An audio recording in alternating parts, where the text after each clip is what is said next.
ప్రియమైన దేవుని బిడ్డ, ఈరోజు నీ పరిస్థితి కూడా అలాగే ఉండొచ్చు. నువ్వు ఎక్కడ కూర్చుంటే అక్కడ ఏడుస్తుండొచ్చు. ఏం పని చేసినా నీకు దుఃఖమే కలుగుతుండొచ్చు. ప్రతి రాత్రి ప్రతి పగలు దేవుని దగ్గర ఏడవని రోజు నీకు లేకపోవచ్చు. కానీ ఒక విషయం, నీ ప్రతి కన్నీటిని బట్టి దేవుడు నీ ఎడల కనికరము చూపుతాడు.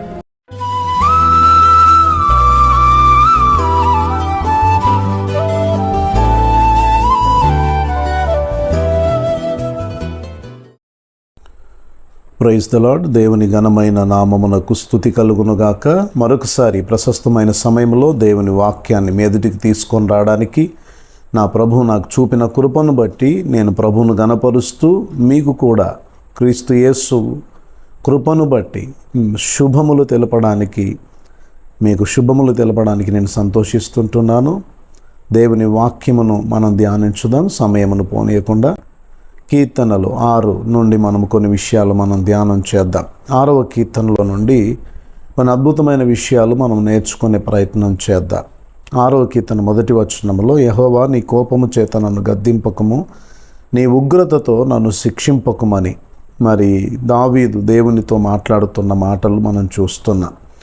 మరి దావీదు జీవితంలో 2వ వచనంలో చూస్తే, నేను కృషించి ఉన్నాను, నన్ను కరుణించుము, నా ఎముకలు అదురుచున్నవి, నన్ను బాగు చేయము అనే మాటలు కనబడుతున్నాయి. కొంత అలసినట్లుగా శరీర మరి బలహీనతలు, మరి మానసిక మరి ఒత్తిడులు, రకరకాల పరిస్థితుల మధ్యలో దావీదు ఉన్నట్లుగా మరి కీర్తన భాగమును మనం చూడగలుగుతున్నాం. అతడు పలుకుతున్న మాటలే మనకు ఆ విధంగా ఆలోచనను కలుగజేస్తున్నాయి. మరి దేవుని వాక్య భాగంలో దావీదు అక్కడ నమ్ముతున్న విషయం ఏంటిదంటే, నా దోషములను బట్టి, నా పాపములను బట్టే దేవుడు నన్ను గద్దిస్తున్నాడు, నన్ను శిక్షిస్తున్నాడు అనే విషయాన్ని గ్రహిస్తున్నాడు. అందుకే నీ కోపము చేత నన్ను గద్దింపకము, నీ ఉగ్రతతో నన్ను శిక్షింపకము అని అంటున్నాడు. మనం దేవుని వాక్య భాగంలో చూస్తే, తండ్రి తాను ప్రేమించు కుమారుని శిక్షించి గద్దించును అని. శిక్షను తృణీకరించువాడు దుర్బీజుడే కానీ కుమారుడు కాదు అనే మాటలు మనం చూస్తాం. కనుక మరి దేవుని సన్నిధానములో ఈ లోకపు తల్లిదండ్రులైతే కొంతకాలం మట్టుకు మనం ప్రయోజకులము కావాలని వారు మనల్ని శిక్షిస్తూ వచ్చారు. కానీ యేసుక్రీస్తు ప్రభు లేదా దేవాతి దేవుడు మనల్ని శిక్షిస్తున్నాడంటే, ఆయన మనల్ని గద్దిస్తున్నాడంటే, ఆయన మనల్ని కోపము చేస్తున్నాడంటే, ఆయన మనల్ని శ్రమ, వ్యాధి, అనేక పరిస్థితులు కూడా మనల్ని నడిపిస్తున్నాడంటే దాని అర్థం ఏంటంటే, ఆయన తన పరిశుద్ధతలో మనల్ని పాలిభాగస్తులుగా చేయడానికే ఆయన మనల్ని శిక్షిస్తూ గద్దిస్తూ మనల్ని నడిపిస్తూ ఉంటాడు. ఒక విషయాన్ని ఇక్కడ మనం జ్ఞాపకం చేసుకోవాలి. దేవుని కోపములో మరి పరిశుద్ధతను చూస్తాం, ప్రేమను చూస్తాం. దేవుని యొక్క శిక్షలో కూడా ప్రేమను చూస్తాం. దేవుని యొక్క గద్దింపులో ప్రేమను చూస్తాం. ఆయన కోపము, ఆయన గద్దింపు, ఆయన శిక్ష అంతా కూడా మనల్ని ప్రేమించే ఆయన అలా చేస్తూ ఉంటాడు. అది మనం గమనించాలి, అర్థం చేసుకోవాలి. మనం తప్పిపోకూడదని, మనము దేవునికి దూరం అయిపోకూడదని, మనము దేవుని చిత్తానికి వేరుగా నడిపించబడకూడదని. ఆ శిక్షను, ఆ గద్దింపును ఇస్తున్నప్పుడు మనము దేవుని యొక్క ఆలోచనను తెలుసుకొని సరి అయిన రీతిలో మనం నడిపించబడతామని, మనము జ్ఞానవంతులమవుతామని దేవుడు మనల్ని ప్రేమించే శిక్షించి గద్దిస్తూ ఉంటాడు. దావీదు అది తెలుసుకున్నాడు కనుకనే మరి దేవుని దగ్గర మరి అతడు ప్రార్థిస్తున్నట్లుగా మనం దేవుని వాక్య భాగంలో మనం చూస్తుంటున్నాం. 3వ వచనము కూడా, నా ప్రాణం బహుగా అదురుచున్నది, యెహోవా నువ్వు ఎంతవరకు కరుణింపకయుందువు, యెహోవా తిరిగి రమ్ము, నన్ను విడిపింపుము, నీ కృపను బట్టి నన్ను రక్షింపుము. తన దోషములు, తన క్రియలను బట్టి శిక్షించబడుతున్నప్పటికీ, బాధను, మానసికమైనటువంటి ఒత్తిడి చేత నింపబడుతున్నప్పటికీ, దేవుని యొక్క సహాయము కొరకు దావీదు మరి ఎదురు చూస్తున్నట్లుగా ఈ కీర్తన భాగంలో మనం చూస్తాం.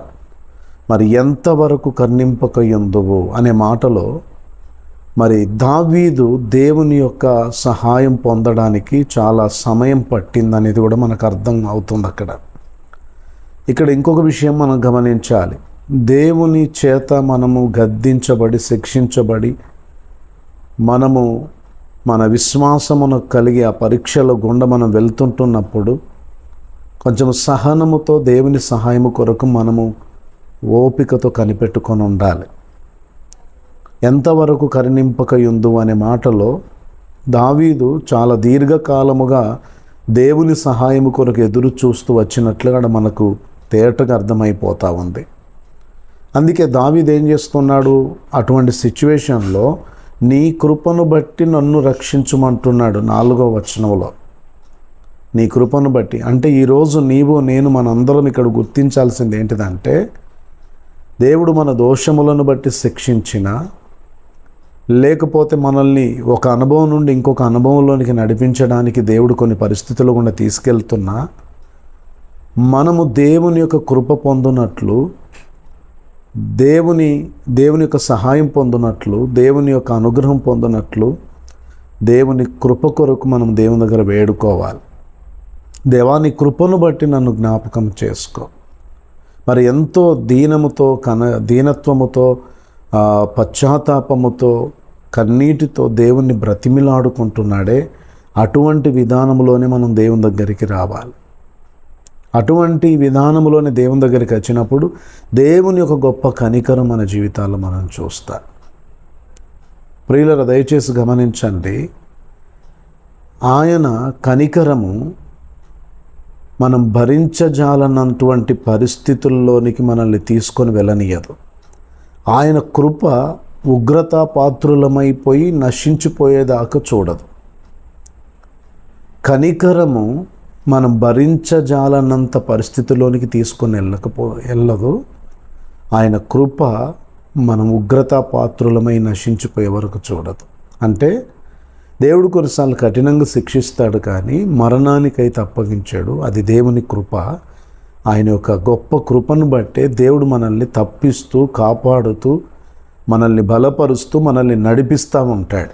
అందుకే నీ దీన పరిస్థితులన్నిట్లో దేవా నీ కృపను బట్టి నన్ను రక్షించుమని ప్రార్థన దావీదు ఏదైతే చేశాడో అదే రీతిగా నువ్వు దేవుని సన్నిధిలో చేయగలిగితే ఆయన కృపను నీవు చూడగలుగుతావు నీ జీవితంలో.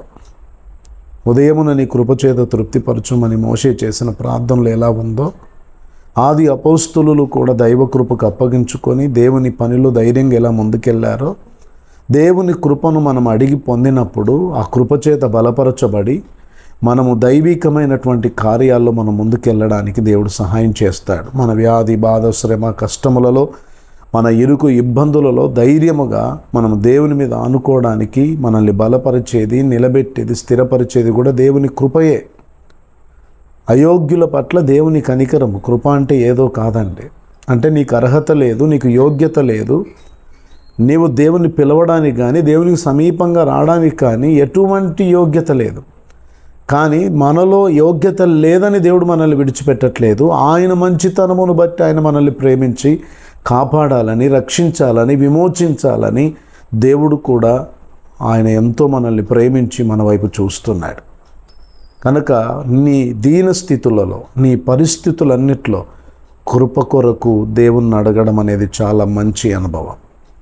దావీదు మరి కృషించిపోతున్న సమయంలో, మరి నలిగిపోతున్న సమయంలో నా ఎముకలు అదిరిపోతున్నవి అన్నాడు.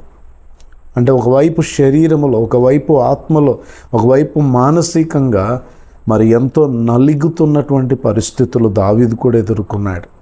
వాస్తవానికి ఈ కీర్తన రాత్రి వేళలో దావీదు రాసినటువంటి కీర్తన. మనకు 4వ కీర్తన ఉదయకాలం చేసిన కీర్తనలా కనబడుతుంది. 5వ కీర్తన సాయంకాలము దేవుని దగ్గరికి వచ్చి ప్రార్థించిన కీర్తనగా కనబడుతుంది.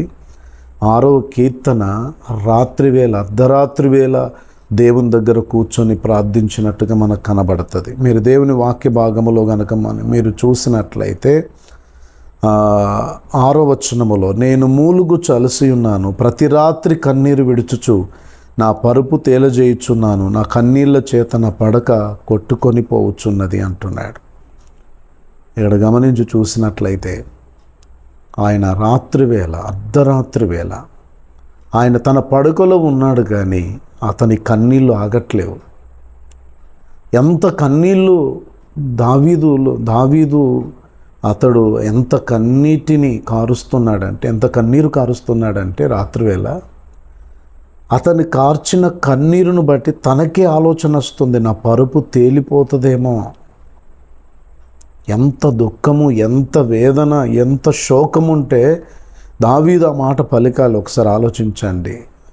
ప్రతి రాత్రి నా కన్నీరు విడుచుచు నా పరుపు తేలజేయుచున్నాను, నా కన్నీళ్ళ చేత నా పడక కొట్టుకొని పోవచ్చున్నది. నిజంగా ఎంత విచారములో ఉండుంటాడు, ఎంత దుఃఖములో ఉండుంటాడు, ఎంత కన్నీరు కార్చి ఉంటాడు దావీదు. ప్రియమైన దేవుని బిడ్డ, ఈరోజు నీ పరిస్థితి కూడా అలాగే ఉండొచ్చు. నువ్వు ఎక్కడ కూర్చుంటే అక్కడ ఏడుస్తుండొచ్చు. ఏం పని చేసినా నీకు దుఃఖమే కలుగుతుండొచ్చు. ప్రతి రాత్రి ప్రతి పగలు దేవుని దగ్గర ఏడవని రోజు నీకు లేకపోవచ్చు. కానీ ఒక విషయం, నీ ప్రతి కన్నీటిని బట్టి దేవుడు నీ ఎడల కనికరము చూపుతాడు. మరియా మార్తలు కన్నీరు గారిస్తే ఆయన జాలిపడ్డాడు. ఎంతో కనికరముతో నింపబడ్డాడు ఆయన. నాయను గ్రామపు విధవరాలు ఏడుస్తూ ఉంటే తన కనికరమును చూపించాడు. కన్నీరు దేవుని కనికరాన్ని తీసుకొని వస్తుంది. అందుకే దావీదు దేవుని సన్నిధానంలో తన పరుపు తేలిపోయేంతగా, కొట్టుకొని పోయేంతగా కన్నీరు కారుస్తున్నాడు. తనకున్న విచారములను బట్టి, తనకున్నటువంటి భరిస్తున్న ఆ శిక్షను బట్టి, తన ఎముకలు అదురుచున్నాయని, నేను కృషించిపోతున్నానని చెప్పిన మాటల్లో ఎంత నలగొట్టబడుతున్నాడు అక్కడ మనకు అర్థమవుతుంది. ప్రియమైన దేవుని బిడ్డ, ఇలాంటి పరిస్థితులన్నిట్లో నువ్వు ఏదో చేయనవసరం లేదు. నిజంగా దావీదుకు వచ్చినటువంటి ఆ శ్రమ, వేదన, దుఃఖం చనిపోతానేమో అన్నంతగా ఉంది. అందుకే 5వ వచనములో చూడండి, మరణమైన వారికి నిన్ను గూర్చిన జ్ఞాపకం లేదు, పాతాళములో ఎవరు నీ కృతజ్ఞతాస్తుతులు చెల్లిస్తారు. చచ్చిపోయిన వారికి నిన్ను గూర్చిన జ్ఞాపకం లేదు, పాతాళములో ఉన్నటువంటి వారు నిన్ను ఎలా స్తుతిస్తారు. అంటే దావీదు యొక్క భావం ఏంటంటే, సజీవులే కదా నిన్ను స్తుతించేది, సజీవులే కదా నిన్ను ఆరాధించేది. నువ్వు నన్ను కాపాడితే, నన్ను సజీవునిగా నిలబెడితే నిన్ను స్తుతిస్తాను, నిన్ను ఆరాధిస్తాను, నా జీవితం ద్వారా నేను మహిమపరుస్తానయ్యా. ఎంత వినయముతో దావీదు దేవుని దగ్గరికి వచ్చాడో తెలుసా? మీరు ఆ కింది వచనాల్లో 7వ వచనం, విచారము చేత నా కన్నులు గుంటలు పడుచున్నవి, నాకు బాధ కలిగించు వారి చేత అవి చివికి ఉన్నవి అంటున్నాడు. గొప్ప పశ్చాత్తాపం. ఈరోజు నీకు నాకు కూడా ఉండాలి ఆ గొప్ప పశ్చాత్తాపం. దేవుని వాక్య భాగాల్లో చూస్తే, దేవుని వాక్యముల కీర్తనల గ్రంథంలో మనం గమనించి చూస్తే పశ్చాత్తాప కీర్తనలు కొన్ని ఉన్నాయి. 6వ కీర్తన, 32వ కీర్తన, 38వ కీర్తన, 51వ కీర్తన, 102వ కీర్తన, 130వ కీర్తన, 143వ కీర్తన, ఇవన్నీ పశ్చాత్తాప కీర్తనలుగా కనబడతాయి. పశ్చాత్తాప కీర్తనలుగా. మరి 1 యోహాను 1:9 మనం చూస్తే, మీ కొరకు నేను ఆ మాట చదివి వినిపిస్తాను. 1 యోహాను 1:9 గనక చూస్తే, తన సన్నిధికి యథార్థంగా పశ్చాత్తాపముతో వచ్చే వారి ఎడల కృప చూపే దేవుడు ఆయన. 1 యోహాను 1:9 మన పాపములను మనం ఒప్పుకొని ఎడల ఆయన నమ్మదగిన వాడు, నీతిమంతుడు గనక ఆయన మన పాపములను క్షమించి సమస్త దుర్నీతి నుండి మనల్ని పవిత్రులుగా చేయనంటున్నాడు. పశ్చాత్తాపముతో దేవుని దగ్గరికి వస్తే ఎవరినైనా ఆయన క్షమిస్తాడు, ఆయన కనికరిస్తాడు, వారి ఎడల జాలి చేసుకుంటాడు, కృప చూపుతాడు. దావీదు చేస్తున్న పని అదేంటంటే, మీరు ఇంకా మరి దేవుని వాక్య భాగాలను మీరు గమనించి చూస్తే, చాలా సందర్భాల్లో దావీదు ఎంతగా నలిగిపోయాడో, ఎంతగా క్షీణించిపోయాడో, ఎంతగా శత్రువుల చేత బాధించబడ్డాడో, ఎంతగా అవమానాలు ఎదుర్కొన్నాడో, అవన్నీ కూడా మనకు కీర్తన భాగాల్లో మనం చూడగలం. ఈ మాటలు వింటున్న ప్రియ సహోదరి సహోదరుడా, యేసు వైపు చూడండి. ప్రతి పరిస్థితికి చాలిన దేవుడు ఆయన, ప్రతి పరిస్థితికి సరిపోయిన దేవుడు. ప్రియులారా, ఆయన మన దుఃఖములన్నీ తీసివేయడానికే, మన సమస్యలన్నిటి నుంచి విడిపించడానికే, మన బాధల నుండి, మన వ్యాధుల నుంచి మనల్ని విడిపించడానికే, మన జీవితాల్లో ఏలుబడి చేస్తున్న ప్రతి శాపము నుండి విడిపించడానికే యేసుక్రీస్తు ప్రభువు కూడా ఆయన ఈ లోకములో ఉన్నప్పుడు శ్రమపడ్డాడు. ఆయన శరీరధాని అయి ఉన్న దినాల్లో ఆయన మహారోధనతోనూ కన్నీళ్లతోనూ విజ్ఞాపన చేసినట్లుగా మనకు కనబడతా ఉంది. ఆయన శ్రమల వలన విధేయతను నేర్చుకున్నాడని ఆయన గురించి రాయబడ్డది. యేసుక్రీస్తు ప్రభువు కూడా ఈరోజు నీ కొరకు, నా కొరకు శ్రమను అనుభవించాడు. ఆయన వ్యాధిని అనుభవించాడు, అవమానాన్ని ఎదుర్కొన్నాడు, తృణీకారాన్ని ఎదుర్కొన్నాడు. దావీదు దేవుని మీద ఎందుకు నమ్మకాన్ని పెట్టుకున్నాడంటే, తన శ్రమను అర్థం చేసుకొని దేవుడు కాదాయన, తన బాధలను అర్థం చేసుకొని దేవుడు కాదాయన. ఒక పరిపూర్ణ పశ్చాత్తాపం, మరొక వైపు ఒక పరిపూర్ణమైన విశ్వాసం దావీదు కలిగి దేవుని వైపు చూస్తున్నాడు కీర్తనల్లో. అందును బట్టే ధైర్యంగా ముగింపులోనికి వెళ్తే ఒక మాట దావీదు చెబుతున్నాడు 9వ వచనములో, యెహోవా నా విన్నపం ఆలకించి ఉన్నాడు, యెహోవా నా ప్రార్థన అంగీకరించును. నా శత్రువులందరూ సిగ్గుపడి బహుగా అదురుచున్నారు, వారు ఆకస్మికంగా సిగ్గుపడి వెనుకకు మల్లొదరు. దావీదు యొక్క విశ్వాసం ఫలించింది. దావీదు దేవుని వైపు ఎంత చూశాడో అంతగా దేవుడు దావీదు ప్రార్థనలు ఆలకించాడు. తన శత్రువులందరూ సిగ్గుపడిపోయేటట్లుగా, తన శత్రువులందరూ కూడా వెనుకకు మళ్ళేటట్లుగా దావీదు జీవితంలో దేవుడు కృప చూపించాడని దావీదే సాక్ష్యం ఇస్తున్నాడు. నిజంగా ఒక మనిషి తల వెంట్రుకలు ఎన్నో, దావీదు కూడా అంతమంది శత్రువులు, అన్ని సమస్యలు ఉన్నాయి. ఈరోజు నీ జీవితంలో కూడా అదే పరిస్థితి ఉండొచ్చు.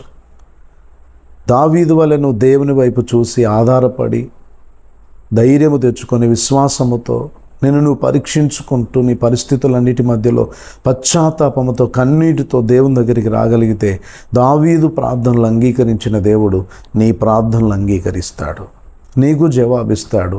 నీ శత్రువును వెనుకకు మళ్ళిస్తాడు. నీ వ్యాధి నుండి, నీ బాధ నుండి, నీకున్న ప్రతి ఒత్తిడి నుంచి విడిపించి నీకు క్షేమస్థితిని కలగజేస్తాడు ఆయన. కనుక ఈ మాటలు వింటున్న నీ జీవితంలో ధైర్యం తెచ్చుకో, ప్రభు మీద అనుకో. విశ్వాసమున కర్తయు దాన్ని కొనసాగించువాడైన యేసు వైపు చూడు, నీ పరిస్థితులన్నీ మారిపోతాయి. ఆయన నిన్ను బలపరుస్తాడు, ఆదరిస్తాడు, నీ కన్నీరు తుడుస్తాడు, నీ ప్రార్థనలన్నిటికీ జవాబిస్తాడు. 6వ కీర్తనలో మనం నేర్చుకునేది ఒకటే, శ్రమ ద్వారానైనా, దేవుని ఉగ్రతను బట్టైనా, శత్రువును బట్టైనా, పరిస్థితులు అవి ఏవైనా కానీగాక, ఏ పరిస్థితులను బట్టి నువ్వు కొట్టబడి నల్లగొట్టబడుతున్న పరిస్థితుల్లో, నీ ఆరోగ్యమే క్షీణించిపోతున్న పరిస్థితుల్లో, రకరకాల ఒత్తిడుల చేత నువ్వు నింపబడి నువ్వు నీ జీవిత యాత్రను చాలా భారంగా, కష్టంగా ముందుకు సాగిస్తున్న పరిస్థితులను ఉండొచ్చు. ఈ కీర్తన ద్వారా నువ్వు నేర్చుకోవాల్సింది ఒకటే, దేవుని కృప కొరకు కనిపెట్టడం, పశ్చాత్తాప పడుతూ దేవుని దగ్గరికి రావడం, విశ్వాసముతో నీ ప్రార్థన కొరకైన జవాబు కొరకు ఎదురు చూడడం. ఇవి గనక నువ్వు చేయగలిగితే, దావీదు అంటున్నాడు కదా, యెహోవా నా ప్రార్థన ఆలకించి ఉన్నాడని. రేపు నువ్వు అదే చెప్పబోతున్నావు. దేవునికి మహిమ కలుగునుగాక. నువ్వు అదే చెప్పబోతున్నావు. నీ ప్రార్థనలని దేవుడు ఆలకించి ఒక గొప్ప జయము నీకు ఇవ్వబోతున్నాడు. కంప్లీట్గా నీ పరిస్థితులను మార్చివేయబోతున్నాడు. నీకున్న ఒత్తిడి, నీకున్నటువంటి భయములు, నీకున్న ఆందోళన, నీకున్న కలవరాలు, నీ పరిస్థితులన్నిటినీ నీ నుండి దూరం చేసి ఒక సమాధానకరమైన స్థితిలో నిన్ను కూడా నిలబెట్టడానికి ఆయన ఎంతగానో ఇష్టపడుతున్నాడు. కనుక ఈ రాత్రికాల ఈ యొక్క సమయంలో నువ్వు దేవునిని ఆధారం చేసుకో, దేవుని వైపు చూడు, దేవుని యొక్క కృపకు అప్పగించుకో. దేవుడే నీకు సహాయకుడై ఉండి నిన్ను బలపరిచి ముందుకు నడిపిస్తాడు. అటువంటి కృప దేవుడు మీ కుటుంబంలోను, మీ జీవితంలోను, మీ వ్యక్తిగత బ్రతుకుల్లోనూ అనుగ్రహించి తన ఘనమైన నామమునకు మహిమ తెచ్చుకొనుగాక. ఆమేన్. కృపా సత్య సంపూర్ణుడా, దయగలిగిన తండ్రి, ఎంతమంది అయితే నీ బిడ్డలు వాక్యం విన్నారో వారందరి జీవితాల్లో మీ కనికరం దయచేయండి. వారికున్న బాధలు, సమస్యల వలన వారు క్షీణించిపోతున్నారేమో, కృషించిపోతున్నారేమో, వారి ఎముకలు అదురుతున్నాయేమో, దేవా అనేక భయాలు చుట్టూ ఆవరించి ఉన్నాయేమో. దేవా నీకు స్తోత్రం. శత్రువులు సహితం దేవా మరి దావీదు పడిపోవుట చూడాలని చూశారయ్యా. ఈరోజు ఈ వాక్యం వింటున్న ప్రతి ఒక్కరి జీవితంలో కూడా ఎన్నో రకాల బాధలను ఎదుర్కొంటుండగా వాటన్నిటి నుంచి విడిపించమని ప్రార్థన చేస్తున్నా. నెమ్మది, గొప్ప సమాధానం ప్రతి ఒక్కరి జీవితాల్లో మీరు అనుగ్రహించమని ప్రార్థిస్తున్నా. తండ్రి, నీకు వందనాలు. వాక్యమును స్థిరపరచండి, మీరు గొప్ప కార్యము చేయమని నా తండ్రి ప్రతి ఒక్కరిని నీ దయగలిగిన హస్తాలకు అప్పచెప్తూ యేసు నామములో ప్రార్థిస్తున్నాం తండ్రి, ఆమేన్. Praise the lord. దేవుడికి మహిమ కలుగునుగాక. ధైర్యంగా ఉండండి. ప్రభు మీకు సహాయకుడై ఉండి మిమ్మల్ని బలపరచి ముందుకు నడిపిస్తాడు. మీ ప్రార్థనలు వ్యర్థం కావు. కృప మీకు దొరుకుతుంది, క్షమాపణ మీకు దొరుకుతుంది, విమోచన మీకు దొరుకుతుంది. ఆయన నమ్మదగినవాడు. ఆయన వైపు చూడండి. ఆయన నీ ప్రతి పరిస్థితిలో నీకు తోడుండి నడిపిస్తాడు. అటు కృప దేవుడు మీ అందరికీ దయచేయనుగాక. ఆమేన్.